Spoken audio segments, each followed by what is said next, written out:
బెదురుపోవాలంటే నువ్వు కనిపించాలి, నిద్ర రావాలంటే కథలు వినిపించాలి, ఆకలైందంటే నువ్వే తినిపించాలి, ప్రతి మెతుకు నా బ్రతుకనిపించేలా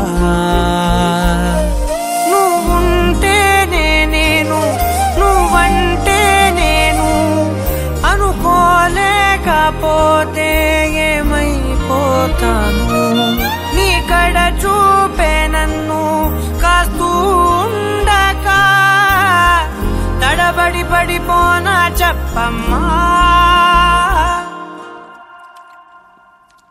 మరి మరి నన్ను నువ్వు మురిపెముగా చూస్తూ ఉంటే చాలమ్మా, పరి పరి విధముల గెలుపులుగా పైకెదుగుతూ ఉంటానమ్మా.